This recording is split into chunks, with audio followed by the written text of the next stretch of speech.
There, I'm Claudia Lash. I'm in my sewing room and I have an idea.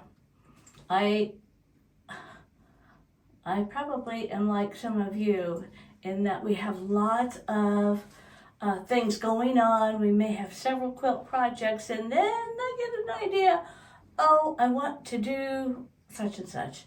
So that's where I'm at today. I have plenty of things that I could be working on, but I decided, wouldn't it be fun to do something different again? These 3 quilts up here are an example of what I'm thinking about doing. This is the oldest. These are all wall quilts. This is the oldest one, I believe, that I did with this technique. And this is called the scroll quilt. It's a very fun technique. I think I learned it from Libby Lehman. She had a book. I still have the book. I love the book. The book is called Thread Play. And I believe after I read her book or saw that, I wanted to do this one. So this is called the scroll quilt. This one is, well, this was the next one I did. This one I did just a few years ago. And this is called Skyverse, done in this fairly same way. And this didn't get a name yet, but I did it about the same time. It's a little more, it's just a little different idea. The technique involves using appliqué, using a type of reverse appliqué, where you have a top fabric, which here is this fabric that you see going across. Here it's that same sort of gradiated fabric. And this fabric is just blue fabric. So we have a top fabric. Underneath that, you have a set. You can either have one fabric underneath it that has various things on it, or you can have a fabric that you have made, that you have pieced together with squares. So on each of these, they have a fabric underneath that's been pieced together with squares. You can use squares, rectangles, strips. I found this yesterday when I was looking through my fabrics, and these are rectangles that I pieced together. I'm not sure why or what I was going to put on top. But when you piece together your one layer, the underneath layer, you always piece them and then press the seam so that they're open. So, and usually I do square, so I don't know what this is about. It was just a surprise and I found it in my drawer, and maybe I'll use it sometime and maybe not.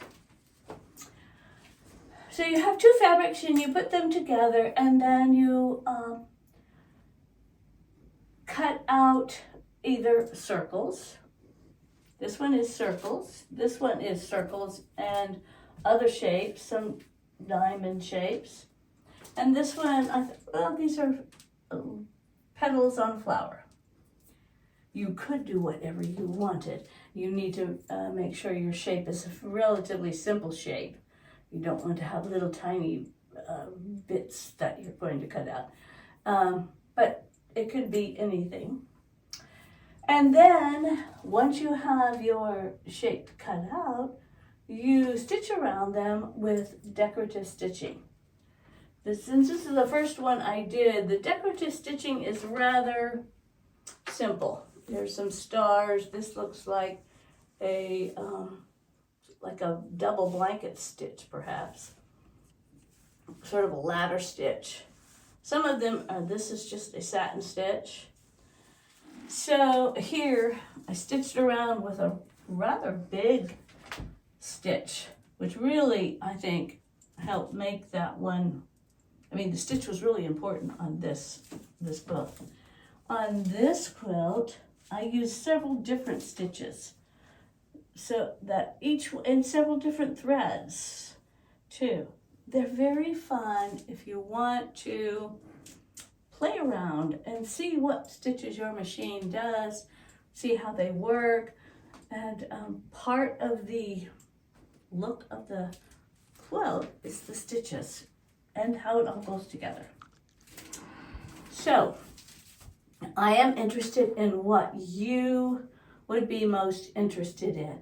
I think that I am going to do something similar, and part of the process is pulling fabrics out. So I have two things, I guess, for you if you're interested. If you're interested, please let me know in the comments or something which type of quilt here you would prefer to learn about. They're all fairly similar. Or if you just want to learn about it, that's okay too. And second, if you have a favorite quilt, that might help, because it just might help me decide what I am going to do for mine. And then I'm going to show you, when I was digging through my fabrics, I have a nice fabric stash. I specifically looked for fabrics that are good for this kind of thing. So here are some that I looked at. Here are, a lot of these are gray dated, and that's because they work well. You don't want a fabric for your top fabric, or at least I didn't, that has lots going on, because you're going to cut that out. You don't want to ruin some really cool fabric that has lots going on.